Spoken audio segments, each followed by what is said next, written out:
What's up, Jamers? It's a new set coming out, The Streets of New Capenna, and today we're talking the top 25 cards in the new set. I'm super excited to go over these cards with you, and we're going to go from rank 25 all the way up to rank number 1, what I think is the first best card in the set. But we do have some honorable mentions to go over. First, I think there's many really good cards in this upcoming set. A lot of them will reshape what we think of Standard. So let's go ahead and get started. First of all, I'll start out with my honorable mentions. Number 1 is Jetmir's Garden. Now, this is not just Jetmir's Garden. This includes all the triomes, the 3-color lands. This one's Mountain, Forest, Plains. There's one for a bunch of other ones as well, but this one doesn't make it into our top 5, but it does make it into our honorable mentions. They're really good in Modern, but this one's going to be in the more of the context of Standard. So we're going to do this one as our honorable mention number 1. Our second honorable mention is going to be Black Market Tycoon. A lot of people would say, "Whoa, James, you're not putting this card in your top 25. What's wrong with you? This card's insane." But honestly, I think this card has a lot of good synergies with cards that are in our top 25, but I think there's a few of them that kind of edge this card out that are already played, like Magda and Prosperous Innkeeper. We have Incandescent Aria. It's a 3-mana sorcery in Naya colors. This does 3 damage to each non-token creature. This one gets edged out of the top 25, but I think this is a really strong card and will definitely see Standard play. Jetmir, Nexus of Revels. I really thought this was going to make the top 25, but it turns out there's a lot of really good cards in this set. This one is going to be a really good top end in Naya aggressive go wide tokens decks, and I definitely expect to lose to this card in Standard, but I think this card doesn't make the top 25. Now, last and not least for our honorable mentions is going to be Make Disappear. Now, this is a little bit controversial because it's almost like a mana leak. Counter target spell unless the controller pays 2, and you can casualty 1 to counter target spell unless the controller pays 4, basically. So it could be a stronger mana leak if you casualty this, if you sacrifice a creature with power 1 or 1 or greater. But I think Quench type effects like this, and Quench is counter target spell unless the controller pays 2 without the casualty ability, is a little bit too easy to play around in Standard and probably won't see play in actual control decks, but we'll see a lot more play in more tempo strategies, which we haven't really seen much yet, but feel free to watch this a little bit longer. You'll see some tempo decks, which I think this will be played in, but it slightly edges out our top 25. Now, to start, number 25 here, and does make the cut, is Jinnie Faye, Jetmir's second. So Jetmir doesn't make the top 25. This one is in the top 25. It's either a mono green, Selesnya, or Gruul card. Now, if you would create 1 or more tokens, you may instead create that many 2/2 green cat creature tokens with haste, or that many 3/1 green dog creatures with vigilance. And I think this makes the top 25 because not only does it make tokens with things like Wedding Announcement, but it makes tokens with cards like the cards that make treasures. Every time you make a treasure, you can choose a 2/2 haste or a 3/1 vigilance. And you can make multiple treasures in a turn, which you can see with other cards in this list. And it just turns all of your tokens that aren't creatures into creatures, which I think is really strong and an effect that is really good in a Selesnya deck or Naya deck or even a Gruul deck. So, moving on to Titan of Industry as our 24th best card in the set. 7 mana, 7/7 Reach Trample. When it enters the battlefield, choose 2. Destroy target artifact or enchantment. Target player gains 5 life. Create a 4/4 Green Rider Warrior creature token, or put a shield counter on a creature you control. Now, this card does everything you want to do in a ramp payoff, and also doesn't just immediately give you nothing back if it dies immediately to something like Vanishing Verse or even a Murder or something like that, right? It creates a 4/4, and you can even put a shield counter on it if they choose to not destroy it on the stack. Even if they do destroy it on the stack, you can kill their thing and make a 4/4, or make a 4/4 and gain 5 life. If you're against an aggro deck, they usually have a lot of tramplers like Elite Spellbinder and Raidane. This can block those cards. It also has Trample, which lets you get in for that really crucial trample damage against cards like Lolth and things like that. So really strong card.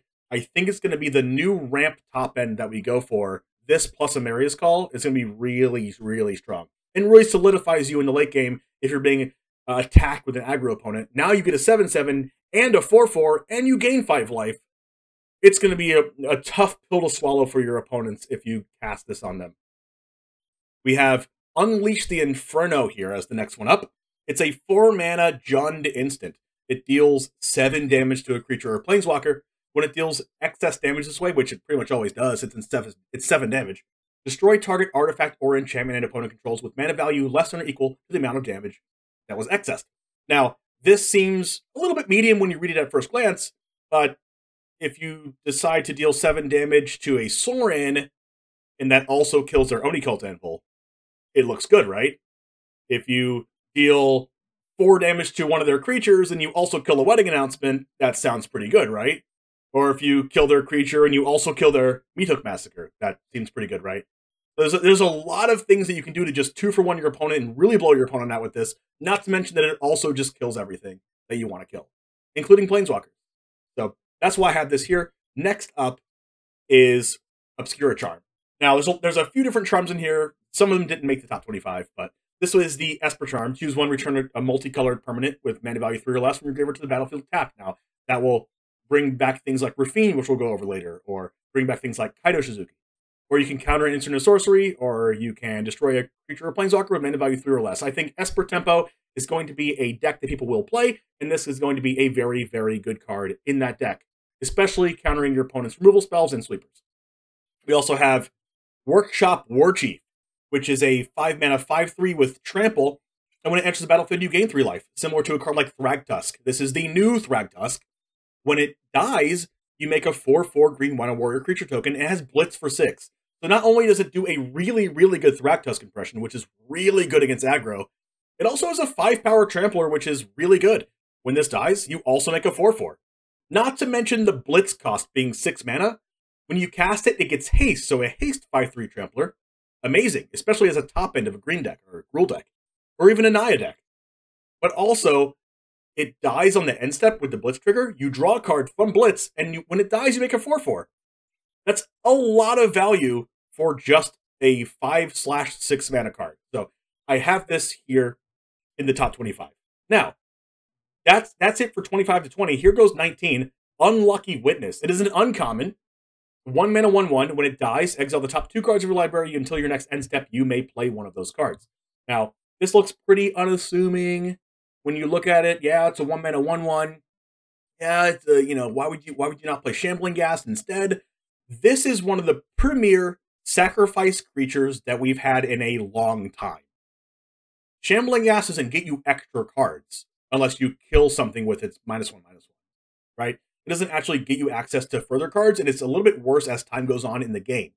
Now, Unlucky Witness, you can draw on turn 7 of the game, and if it dies, you can just chump block with it, or you can sacrifice it with something else, and you can even use it with other triggers of other cards in the set. And now you get to look at 2 brand new cards and choose one of them, the best one out of the ones that were exiled, and play it. So it's a form of card advantage in a 1-drop, and it's just premier sacrifice fodder. We also have Depopulate here as our next card, number 18. 4 mana sorcery. Each player who controls a multicolored creature draws a card, then destroy all creatures. We've seen something like this before in a card like Shatter the Sky, which is everywhere in Standard. Yes, you have Doomscar that is still available, but after that rotates, Depopulate will be the best sweeper to play. Even I really still think that people will play Depopulate and Doomscar in the same deck. Even though you do give your opponent that draw, it is a 4 mana Destroy All Creatures card, which you cannot underestimate the power of a 4 mana Destroy All Creatures, unconditionally. Elspeth Resplendent is our next card, and this can be the top end of your mid-range deck, or even a control finisher here. The reason why this card is this high up on the list is because the -3, look at the top 7 cards of your library, you may put a permanent with mana value 3 or less from among them onto the battlefield with a shield counter. Put the rest on the bottom of your library in a random order. That can get way more than just creatures. That can get your Wedding Announcement. That can get your Kaido Shizuki. And they all have a shield counter on it, which means it's a lot harder for them to kill. You can even play it as a top end in your mid-range deck. You can get a Skyclave Apparition, Elite Spellbinder, Raidane. Whatever kind of card that you want to get, you can have access to. And that is amazing with Elspeth Resplendent. It doesn't just make a 3/3 Angel or, a 2/2 with Vigilance. It gets you a card that was designed to be in your deck, which is very powerful. Not only that, but you get to use the +1 to put a 1/1 counter on a creature and one among flying, first strike, lifelink, or vigilance. So pick your poison. You get to choose whichever one you want. And then the -7 just wins the game, basically, creating 5/3/3 angels with flying. So very, very powerful in the control or a mid-range top end. We have Strangle, which is a 1-mana sorcery, not exactly Lightning Bolt, but it is as close to Lightning Bolt, I think, as you can get. Sorcery, deal 3 damage to target creature or planeswalker. It can't go face, and it's a sorcery, but 3 damage for 1 is really, really good. Not to mention that it also kills planeswalkers. Moving on to Shakedown Heavy. This is a 2 and a black, 6/4. I have this pretty high up on the list because of a card that I'm about to mention that is kind of like the new Lovestruck Beast. Yes, 4 mana is a lot less significant than 5. Toughness, I should say.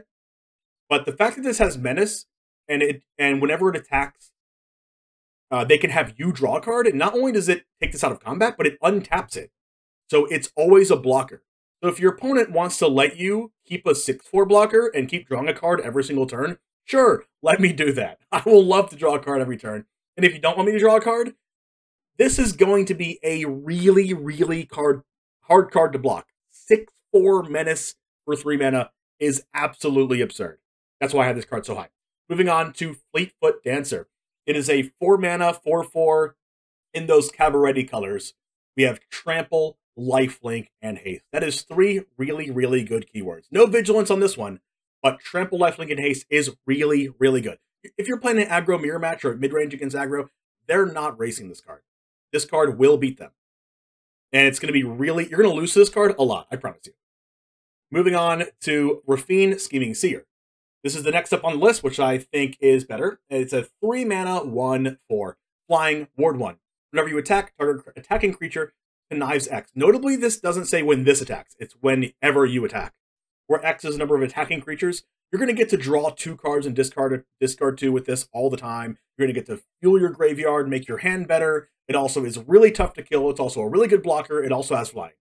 Like, what more could you want for a 3 mana creature? Like, wow. Okay, got it. This is going to be really strong and very, very annoying. We also have Unlicensed Hearse. Now, this is one of the only artifacts, if not the only artifact that we have on here. It's a 2 mana vehicle with XX as its power and toughness, and you can tap this to exile up to 2 target cards from a single graveyard. Unlicensed Hearse's power and toughness are each equal to the number of cards exiled with it. And then crew 2. So this reads as, oh, you get to exile up to 2 cards from a single graveyard every turn. All right, your opponent's just not going to have a graveyard, ever. And then on turn 6 of the game, this card's going to get to attack for like 10 damage, and your opponent's going to die really quickly to this card that also exiled their graveyard. So opponents have to be aware of this card, especially in best of 3 in the sideboards, because this card is going to be eating up the graveyards and then killing you with it. So got to be aware of this card. We have Tainted Indulgence, which I think is one of the most underrated cards. I haven't seen really many people talking about this, but this goes all the way up in this list, almost cracking the top 10. This is about 11 or 12 on the list. Draw 2 cards at instant speed, then discard a card, unless there are 5 or more mana values among cards in your graveyard. Later on in the game, it's not going to be too trivial to have 5 or more mana values among cards in your graveyard. So this is just going to be instant speed, dim your colors, draw 2, which we've already know that is amazing. Instant speed, draw 2 off 2 mana is absurd. Not only that, but if you are playing a Grixis deck, which cares about the graveyard, even casting this on turn 2, draw 2, discard a card, you want cards in your graveyard. There are specific cards in the Grixis deck that want creatures in the graveyard to exile. Specifically, it didn't make this list, but there's a 3 mana Grixis 3/3 that exiles a creature from your own graveyard, or any graveyard, I believe, but it has to be a creature. So you can discard that own creature to fuel itself, and then you look at the top 5 and grab a card, the rest go to the graveyard. So it's a graveyard-centric, self-mill, exile creatures, things like that from your own graveyard, and really kind of cares about mana values among cards in your graveyard. So this is a pivotal, important part in that deck, and it's also just 2 mana draw 2 at instant speed, which is amazing. Anyways, we have Riveteer's Charm as the next one. Now this is really, really high up on the list. 1, 2, 3, 4, 5, 6, 7, 8, 9, 10. This is number 11, barely doesn't crack the top 10, but it is the Jun Charm. Choose one. Target opponent sacrifices a creature or a planeswalker they control with the highest mana value among creatures and planeswalkers they control. So, there's already a card like this in Standard. It is Soul Shatter, and it is a very strong card. So, not only do you get a very strong card tacked onto this, there's a couple more abilities. Number 1 is exile the top 3 cards of your library until the next end step you may play those cards. So, you can just use this on your opponent's end step, exile the top 3 cards, and you can play all of those cards. So you get a land, you get like 2 more cards, you cast them all. A lot of very good source of card advantage, or you can just exile a player's graveyard. And we just talked about how the Grixis deck really cares about the graveyard, and this card can really punish that strategy. Moving on to the next card, and I think is barely better than the Jund one, is the Grixis one. You can choose one, look at the top 5 cards of your library, put one of those into your hand and the rest into your graveyard, which I have already talked about, which is very strong. Each opponent loses 3 life and you gain 3 life, which is a sneaky good part about this card. There's going to be a lot of decks like Grixis mid-range going around with Op Nixilis and sacrifice creatures and attacking your opponent. You'll see in the next few cards that also make the top 10. But you will lose to the Drain 3 on this card. You just wait. It also just deals 5 damage to target creature or planeswalker, which kills basically everything in the format, besides the Titan that we already talked about. We also have Tenacious Underdog, which I think is definitely one of the best creatures that it is in the set. It comes in at number 9. 2 mana, 3/2, human warrior. You may cast Tenacious Underdog from your graveyard using the Blitz cost, which is 2 black, and pay 2 life. Now, in an aggressively slanted deck, even in a deck where you want to sacrifice creatures, you can sacrifice Tenacious Underdog and cast it back from the graveyard later on. The 2 mana, 3/2 is really good in an aggressively slanted deck. I already said that, but later on in the game, you just cast this for its Blitz cost, attack them for 3 from the graveyard, and then it dies and you draw a card. That is an amazing source of value from just a 2 mana 3/2. This card is insane, and that's why it comes in at number 9. Number 8, we have Obscura Interceptor. This is a 4 mana 3/1 Esper card here with Flash and Lifelink. When Obscura Interceptor enters the battlefield, it connives. When it connives this way, return up to 1 target spell to its owner's hand. Now, this says target spell, so it's basically a counter spell that just bounces their card to the hand. Think about this. You cast a 2-drop. You cast Elite Spellbinder or Raidane or whatever other 3-drop. And then next turn, you play a land and you pass turn. What does your opponent do? Do they play their sweeper, their new 4 mana sweeper into your play? Yes, maybe they do cast it because your board is really scary. Then you go, in response, Obscura Interceptor. I'll bounce your sweeper, and then I'll connive. Connive, draw a card, discard a card. Play a +1/+1 counter on this. All right, my go. Attack you for a lot. And then you're down to like 7/6/5 life. Do you really want to risk casting another sweeper if you have another one? What if your opponent has another interceptor? It's not just a sweeper that you have to worry about. It's you cast Wandering Emperor. Okay, cast Obscura Interceptor in response. Bounce your Wandering Emperor. What do you do then? It puts your opponents into really bad spots. And I think this card's really strong for the new Esper deck. That's more of a tempo strategy, considering you can play Raffine that we already talked about on turn 3 into this on turn 4. I think your opponent will die really fast to this archetype, and I can't wait for this card to make a lot of people really mad. Moving on to number 7 is Gala Greeters. You're probably waiting on this card and see where this shows up and if it was in the top 5 or not. But this is a 2 mana 1/1. Whenever another creature enters the battlefield under your control, choose one that hasn't been chosen this turn. Put a 1/1 counter on itself, create a tapped treasure token, or gain 2 life. This is almost like a Luminarch Aspirant / Innkeeper kind of card. Makes a treasure, puts a 1/1 counter on a thing. Well, this does both of those things. If you can make it so that you can play your Cabaret deck or token strategy that makes multiple creatures per turn, this is going to get really out of hand. Even only if you play 1 creature at a turn and get a tapped treasure token, and then keep getting treasure tokens and life and 1/1 counters over the course of time. Gala Greeters is one of those cards that can get out of hand really quickly. And not only that, but it does ramp you into turn 4 and 5 and 6 really fast. Moving on to number 6 here is Big Score, right before the top 5. This card is absolutely nuts. It is a 4 mana instant. As an additional cost to cast a spell, discard a card. Draw 2 cards and create 2 treasure tokens. Sound familiar? Yeah, I know. You're thinking of the same card I'm thinking of. Unexpected Windfall. You know what Windfall costs? 2 red. Harder to cast than Big Score. It is the same card, except for this one's easier to cast, therefore making this card better than Unexpected Windfall. How many times have you lost by your opponent going Unexpected Windfall and then casting like 4 spells in a turn? A lot of times, just like me. Yeah, you're going to lose to this card again. And not only that, but that deck has 8 copies of the card now if they want to play 8 copies of it. This will definitely be one of those cards that you're just like, please don't have it. And they're always going to have it because they have Windfall and Big Score. So good luck beating that opponent. Anyway, moving on to crack the top 5 is Professional Facebreaker, making it to the top 5. This one is a 2 and a red for a 2/3 human warrior with Menace. Whenever one or more creatures you control deal combat damage to a player, create a treasure token. Let me explain to you how good this is. Turn 1, play a creature, or Kumano faces Kakazan, or whatever you want to play. Turn 2, play Luminarch Aspirant, or whatever other creature you want to play. Whatever, name the 2-drop creature, right? Turn 3, your Kumano faces Kakazan, or whatever other 1-drop you played becomes a 2-mana haste creature. Play Professional Facebreaker pre-combat. Attack with both creatures.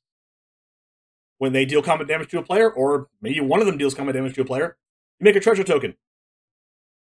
Cool, that's a treasure token. Then, next turn, you have a 2/3 menace creature, and then you can sacrifice that treasure to exile the top card of your library and play a card this turn. That's not once per turn. So as many times as you can attack with your creatures or make treasures with other cards, like Black Market Tycoon that we already went over in our honorable mentions, you can keep sacrificing those treasures and exiling the top card of your library and playing the card. It doesn't say cast either. So if you need to hit your land drop, all you have to do is sacrifice that treasure and then get that land. Or cast a creature, or if you're out of gas, sacrifice a treasure. Get a card. That's not a card you want. Sacrifice another treasure. Get a card you want. That's not a card you want. Sacrifice another treasure. You will never ever run out of gas with this card. And it's already a 3-mana 2/3 menace. This card is really, really, really strong, and that's why it makes the top 5. Number 4, Giada, Font of Hope. This is the 4th best card in the set. 2-mana 2/2 Angel Legendary Flying Vigilance, which is already good. Each other angel you control enters the battlefield with an additional +1/+1 counter on it for each angel you already control. Yeah, you heard that correctly. If you have like 2-3 angels on the board and you cast a Maria's Call, yep, those are 7/7 angels. Yeah, that's really good. If you have the 2/4 angel, that comes in as a 3/5 already. So turn 2 into that is already a 3/5 angel that gains you a bunch of life. And your opponent's going to be really sad when you have Giada on turn 2 and you can't deal with it. Not only that, but it taps to add white mana. Did you also not think this was a mana dork? It's also a mana dork. Spend it only to cast an angel spell, but you're only playing angels. Oh, this card's so good. That card's really good. Anyways, I'm gonna die to this card a lot.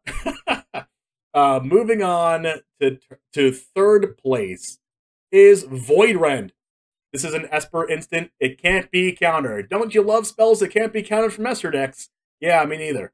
It destroys target non-land permanent. And there's a period at the end of that. There's no restriction. There's like nothing. It just destroys a non-land permanent. And it can't be countered. Goodbye, Goldspan Dragon. Goodbye, Hanada, or like anything else. This also dodges ward because it can't be countered, so you don't have to discard a card to kill Graveyard Trespasser anymore. You don't have to pay. You don't have to pay 3 mana to get rid of any like ward 3, ward 4. Who cares? It can't be countered. All right, that's it for this card. Yeah, moving on. This card's really, really strong. It says non-land permanent, by the way, so planeswalkers, creatures, enchantments, artifacts, you name it, it's dead. Moving on to Endless Detour. This is our 2nd best card in the set. It is a Bant instant. The owner of target spell, non-land permanent, or card in any graveyard puts it on top of or bottom of their library. This includes yourself. Have you ever heard of Aether Gust? Have you played with that card? Yeah, so you know how annoying that card is, right? This card is that, but better, with just a little bit harder mana. Target spell, non-land permanent. So this is basically it can be a counter spell that they just put on top if it's a good card. It can be any non-land permanent, like, all right, cool, put your wedding announcement back on top, reset it. Or put your Planeswalker back on top because I don't feel like dealing with that anymore.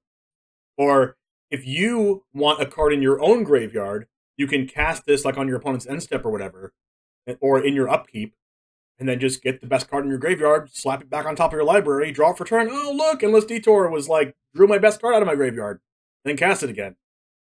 Yeah. So this card is like a clean answer to literally everything in the format, and it's also a counterspell. What more could you ask for? It's basically the Divide by Zero that already got banned in Standard, but you have Divide by Zero back again. And that's why it's number 2. Excuse me. And number 1, the best card in the entire set. I believe, strictly my opinion, best card in the entire set, Obnixilis the Adversary. Now, this card is absolutely bonkers. If you have a creature on turn 1 or turn 2, all you got to do is put a creature on play in turn 1 and turn 2. On turn 3, this has Casualty X. The copy isn't legendary. It has Starting Loyalty X. This card has a good chance of getting banned, I think. It copies it that's not legendary. And then you can -2 the first one, because it starts with 3 loyalty, moving this down to 1 loyalty. And then you make a 1/1. With the other copy, you +1, they take 2 damage or discard a card, and then you gain 2 life because you have a devil. And then on the next turn, you play a Seeker's Chariot, and then you can copy the copy of Obnixilis, since it's not legendary, with a Seeker's Chariot. It comes in with the same loyalty as the copy came down on, and now you have 3 Obnixilises. Like, what is wrong with this card?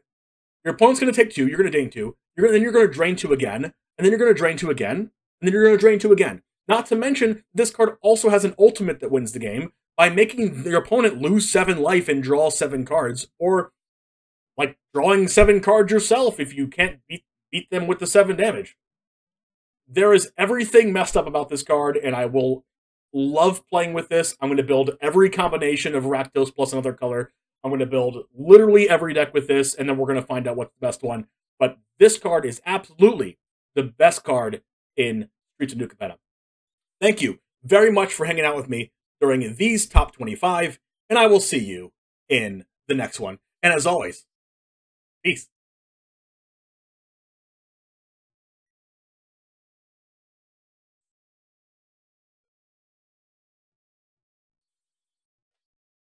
All right, guys, thanks for hanging out. This is Oak all over again.